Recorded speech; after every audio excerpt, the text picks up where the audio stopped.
So you probably haven't told anyone this, but you've had the thought, the reoccurring one, can I keep living like this? And you're not actually thinking you can't do it. You can, not struggling in the wilderness in terms of, I don't know what I'm doing. It's the opposite. You're very capable. You are really good at making plans. You're really good at stomaching difficult stuff. The issue is that the plans can make pretty much every move you make, good or bad, explainable. And what I want to talk about today is that sometimes the most important decisions, oftentimes, are going to show up well before the plan. And I'm not talking about impulsive decisions. I'm not talking about emotional decisions. I'm talking about very logical decisions.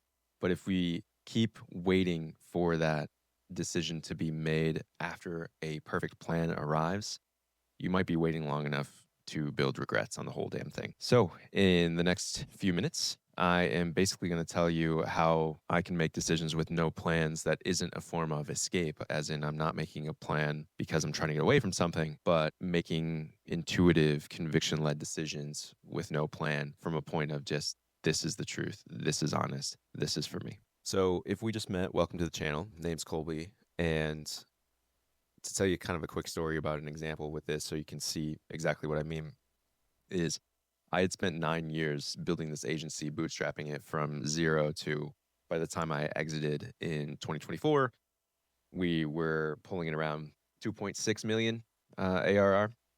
And we were a really small team, right? So it was one of those where our competitors pulling in the same top line revenue were, teams of 20, 30, and we basically had like 7 people. So we were doing well, right? But at the beginning of 2024, because I left in August, this question kind of kept kicking around in my mind. And like I said, the can I keep living this way question, or can I keep doing it this way question, my question was, can I reach my full potential here? And while I had just worked my tail off, my goal was basically, this poor kid from the middle of nowhere was like, if I can have a 6-figure take home salary, I'm a freaking king, right? Given where I grew up and how I grew up. And I had hit that. The year I hit that, I had also burned out twice to the point where I thought I was going to die, right? So that was back in 2022. But I'd made a lot of changes and finally went from total like scorched earth survival to actual really manageable, right? 8 hours a week typically was what I was dedicating to the business. Had that 6-figure take home, all that sort of stuff. Life was not stressful by any means. But that question just kind of popped into my head. Can I reach my full potential here without me planning for it? Right. And from day one, I knew the answer. I knew the answer was no, I can't reach my full potential here. But then the whole explainability comes in, right? And that's what we'll talk about. And I'll be really brief is that I have 3 young kids, had 3 young kids at the time, had no freaking plan if I was going to leave. And so I just really ignored it, right? Kind of hopped in January. Can I reach my full potential here? The answer was no, but it's like, but you've got responsibilities. Like, what a dumb question. This is kind of irresponsible as a question. And then it started popping in like weekly, right? Like it popped in like once or twice a month in the beginning. And then, come the spring, it was like every week, multiple times a week. And then it was every day later, say like May time. Come like July, it was every day and it was pretty much behind every little thing I was doing. And the answer never got more complicated. The answer was always no, you can't reach your full potential here. And when it became daily, multiple times a day, pretty much rooted behind everything I was doing, it transitioned from I can't ignore this anymore. And that's probably where you're at, right? Whatever your question is, can I keep living this way? Can I keep doing it this way? You felt this for a while, just like I did. And chances are you've been ignoring it just like I did. And there came a point when I finally was just like, I can't ignore this any longer. And so when I told my business partners who I had worked with for, almost a decade that I was leaving, they didn't expect it. And they cited those things. Hey, you have 3 kids. You just said on this call you don't have a freaking plan. You're leaving for what? Like, what the hell are you doing? Which is objectively really, really fair. And I said verbatim on the call, because we've been remote for a long time. So I called them and I was just like, you're absolutely right. This doesn't make sense. But I said, while I don't have a plan, I do have 2 things. I have a ton of self-belief and I'm not lazy. And those two things have gotten me to where I am today. So while I'm now living my dream, right, helping people one-on-one, really getting into the nitty-gritty, truth and conviction, all that stuff, I would not advise you do what I did. That's not what this video is for. It's not like, hey, if you're feeling similar to what I felt in your life, that you should just jump ship with no freaking plan. Objectively, what I did was incredibly stupid, right? But it's one of those things where it also demonstrates the power of self-belief and the power of a good work ethic, right? I probably work more hours than I definitely work more hours than I did towards the end of the agency, but it was all towards hitting my potential. And that's what I really want to talk about next. Is one of the filters with this decision that was really, really helpful, and I work with clients on this a ton, is what are the decisions you're making in terms of, are you running away from something or are you running towards something, right? And so I'll give you an example of, I grab coffee with people all the time, right? I've had hundreds in the last 3 years because I just genuinely enjoy it. Pretty much every video you ever watch of mine will have a coffee in hand. And I've run into several people in those 100 conversations where, as a very curious person, I'll be like, oh, what started your business? What got you into this? Like, was this a big problem you wanted to solve? Whatever it is, right? And some of those people have answered, well, I started my own business because I just couldn't work for anybody else. And it is not my place to judge them, moralize for them, give them advice. I don't give advice unless somebody overtly asks for it or they pay me to receive it. And so I internalize it, but my internal thought is, ooh, that's a dangerous reason, right? Because you're running away from something of being like, well, I can't have a boss, right? But the thing with entrepreneurship, and if you are a founder, executive, whatever, you well know, is it is basically signing up for one of the hardest things you'll ever do. Like the two hardest things I've ever done, and I've been lucky because I'm married to my best friend. So the three hardest things I've ever done would be marriage, right? But number one is being a dad, and number two is being an entrepreneur. Um, it's you're just objectively signing up for difficulty, for challenge, for uncertainty, for risk, and to jump headfirst into that with the core motivation being you just can't work for somebody else. I've seen it work. I've seen people do well with that. But in every case that I've ever encountered, that person has to find the true reason later. The first reason might be, I can't work for somebody else, and they're running away from something. But it is always more powerful to run toward something. And so, what are kind of good accompanying questions for, am I running away or running toward, if you're not really sure, right?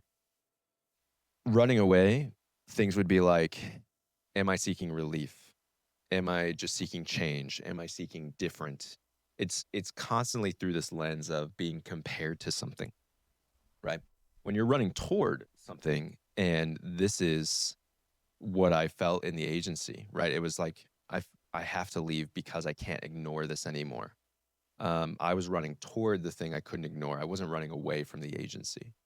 And the crazy thing is, when you have a ton of self-belief, you're running towards something and you don't even know what it is, right? You just know that what you're currently at is not it. So it's this belief of, as you begin on the way reveals itself. It's like you're taking a very courageous, very risky, and in my case, objectively stupid move towards something. And so the words that, the questions that would accompany, am I stepping towards something, would be like, is this something I just can't ignore, right? In my case, is this something I've been obsessed over, right? Is this something that just keeps popping in my mind involuntarily, right? There's just such a value as an entrepreneur in just being incredibly delusional to the point of just sheer obsession, right? Probably a lot of your heroes and people you admire, I would wager a good percentage of those people who have done incredible things are just obsessive.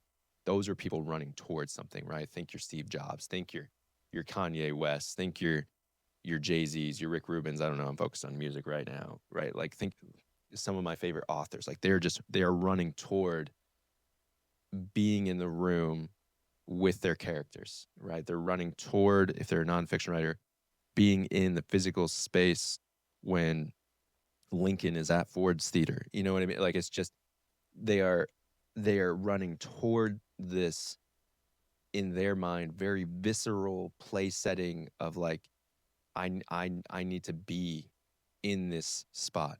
So chances are you're you're not an author, but if you are, you probably vibe with that. But like whatever that version of it is for you is like, I just it's almost this insatiable curiosity. Like I just need to find out, right? I just need to find out. That's the difference because there's nothing, you're not comparing it to anything. You're just headed somewhere. And even if you're in my position, it was incredibly unclear. I just knew that it was it was impossible to ignore. And that's the difference.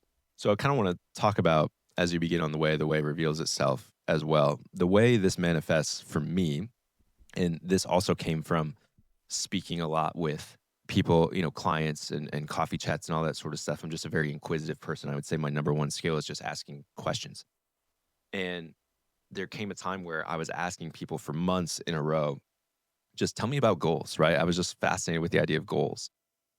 And so I'd ask questions like, what are the goals, right? If you didn't hit it, what happened? If you did hit it, what happened? And it was almost universal that anyone who set a goal as like a destination, right? I want to make this amount of money. I want to own this thing. I want to be recognized by this publication, whatever it was like a result. Nothing wrong with that. Every time they had it as a result, like one client, wanted to pay off their mortgage, right? If they didn't hit the goal in the time frame they set for themselves, what did they do? They were disappointed, obviously. And then they beat themselves up a lot of just being like, oh, why weren't you good enough to hit it? Or in many cases, like, should I have even chosen that goal? It was out of reach for me. I don't just, I shouldn't have even wasted my time. Like very negative thoughts. Whereas the container is kind of the villain in that case is like goals are great, but they're really good at making us feel less than if we don't hit it. But even more fascinating was this idea of I did hit it, right? And so this was pretty much universal as well. Somebody I know ran a marathon and was like, that was while they were in training, they were just obsessed with it, right? Crossed the finish line of the marathon, enjoyed it for like 30 seconds and was like, well, now what? Right? A good friend of mine was doing a fitness transformation, right? And is a creator as well. And so he put this whole video of his transformation and was just obsessed over like, let's get this done, and produce an amazing video. It makes you feel all these things and like super grateful to know him and see that journey and stuff. And then the video goes and he's like, well, my whole identity was tied up in that for a while. And obviously it's a little bit of a joke, right? But like still it's kind of like, now what? Right? I hit the destination. Now what? Another client who paid their mortgage, right? Very big deal to like pay off your mortgage and put so much stock to just what it would feel like to not have a mortgage anymore. And I asked, so how did you feel when you paid it off? I was like, is this it? It was her response. And that's just what I've learned with goals. And so I've found with my own behavior, I've really not been that good with goals. I've been I'll set the goal and there's this idea of mimetic desire where I'm just like, oh, that amount of money sounds good. I'll just go for that. And then you just don't really consider much because I'm miming somebody else's desire, right? And chances are they mimed somebody else's desire and that person mimed somebody else's desire. Before we know it, it's like we're just picking shit out of a hat and saying, yeah, I'll go for that instead of actually taking time and considering it. Or if I did set a goal, it's very, very easy to write these. I use Notion. It's very easy to like put this in Notion, put that in Notion, and it looks really cool because it's in a dashboard and all that sort of stuff. And then 3 weeks go by and I'm like, I haven't even thought about that at all. And I'll like look at the goal and be like, why did I even want that? Right. And so I found that if goals motivate you, that's freaking amazing. Use them. And I have like really tiny goals and stuff, but I don't really have any result oriented goals anymore. They're just action oriented goals. For instance, this week, two of my 3 kids are with grandma. And so my house is quiet for the first time in, almost 3 years. So I'm like, my goal is to record as much as I possibly can because I don't have to worry about fitting it in between nap times and clomping feet and all that sort of stuff. I'm in a basement with no insulation. Like they drop a tiny Lego and it sounds like a freaking atomic bomb goes off, right? Don't feel bad for me. Kids are awesome. But those are like the little things you got to figure out, right? Quiet house, I don't have to figure that out. So the goal was record as much as you can. This is my 5th video. in 2 days for long form, right? Which is really fun. Long-term goals, no. Make this amount of money, own this thing, whatever it is. I still set them, but I'm not motivated by them at all. I found the motivation to be really, really clear when I switched it from destination to direction. And what I mean by that is my North Star. So when we think of that quote, and it's from Rumi, as you begin on the way reveals itself. I just think every single thing I do is just a series of first steps. And it's only when you would zoom out that you would be like, oh, that was part of a larger plan. I genuinely am so in the present and so just focused on like, how do I live a great day and do the right thing today? And then I'll worry about tomorrow. It's just like a series of stacking first steps. And the direction for me is my North Star, as it were, is to hit my potential by helping the most people hit theirs. And so, as an example, I got invited to speak in London a couple months ago. And that was right around the time where my family, we're going to pick up and move and go back to the state I grew up in, which I never would have expected either, which is another thing. You make plans of like, I'm never moving back to this place, and we're headed back in like 3 weeks. I also said we were only going to have 2 kids, and we had twins the second time around. And so like plans are kind of hilarious in many ways. So my North Star hit my potential by helping the most people hit theirs. So I get invited to speak in London, and that was right around the time. It's like, oh shit, we now know we're moving. We're going across state lines. We've got 3 kids. We've got to sell the house. We've got to find a house. We've got to do there. I was just like, there's going to be a lot of money flying around. There's going to be a lot of uncertainty for the next few months.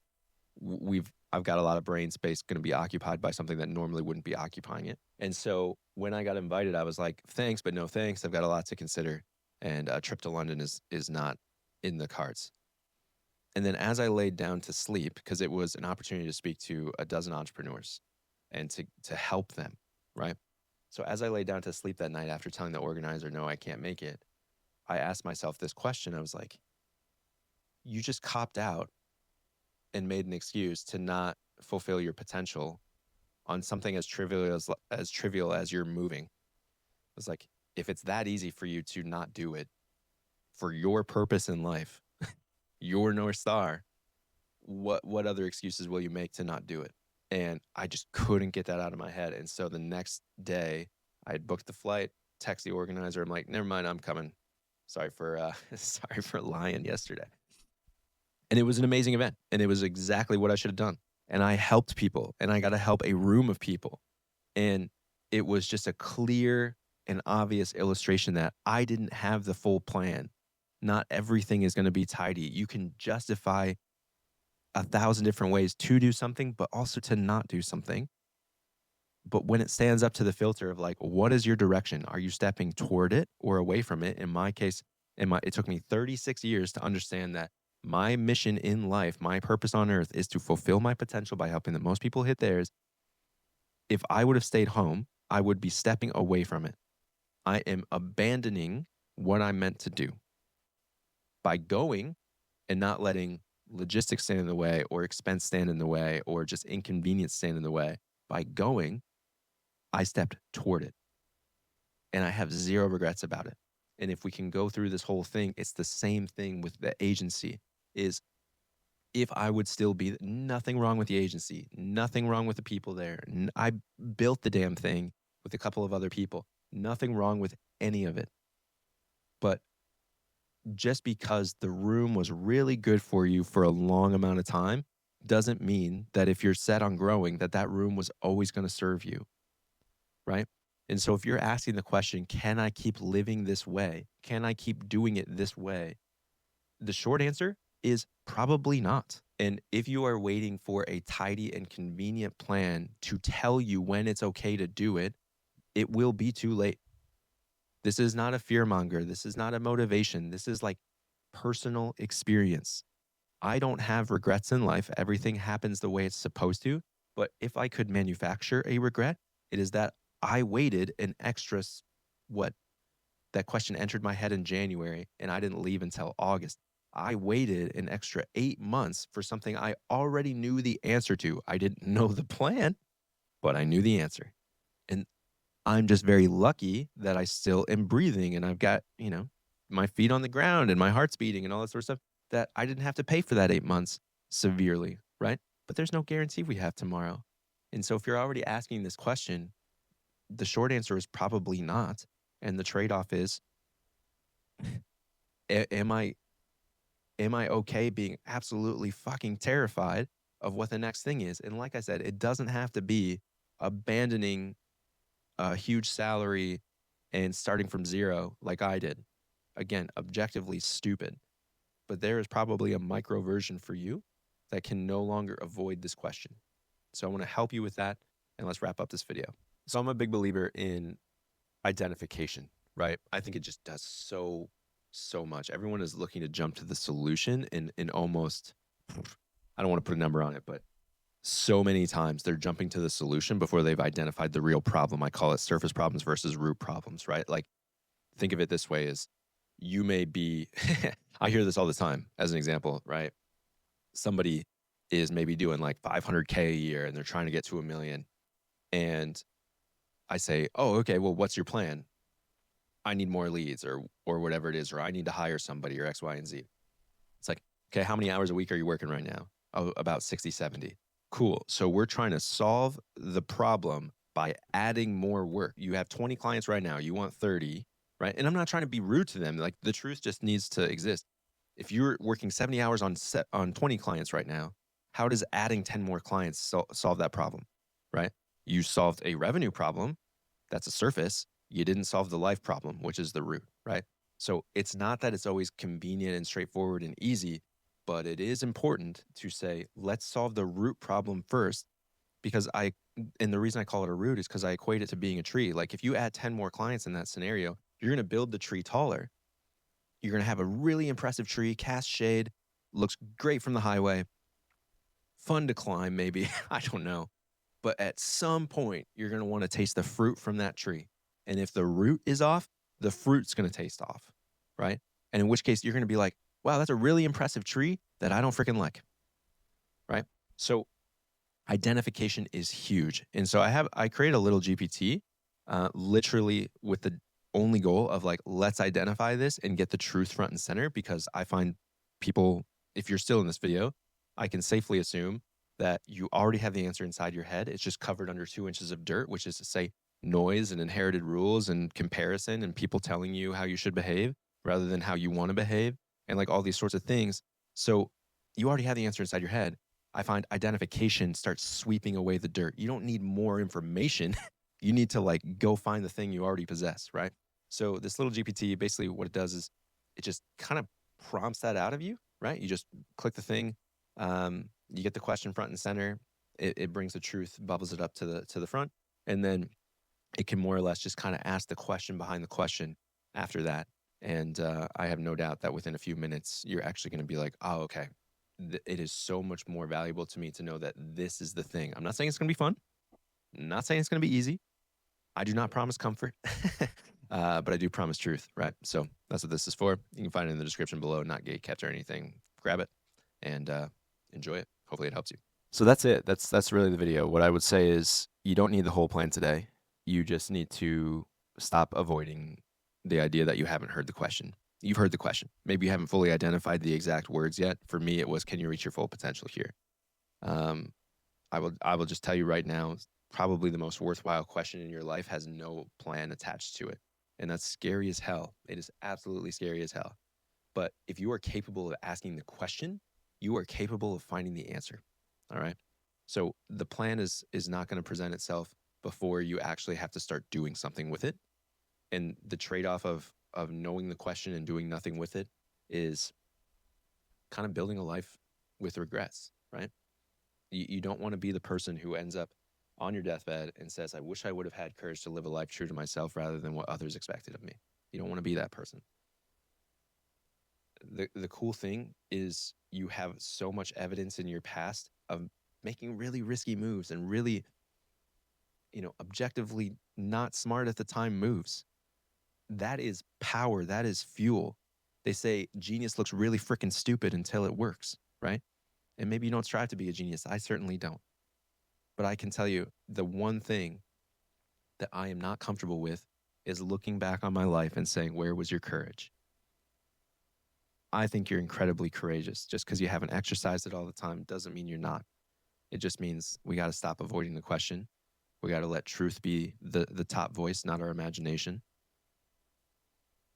And if I can help you with that, I would absolutely, you know, hope this video did that for you.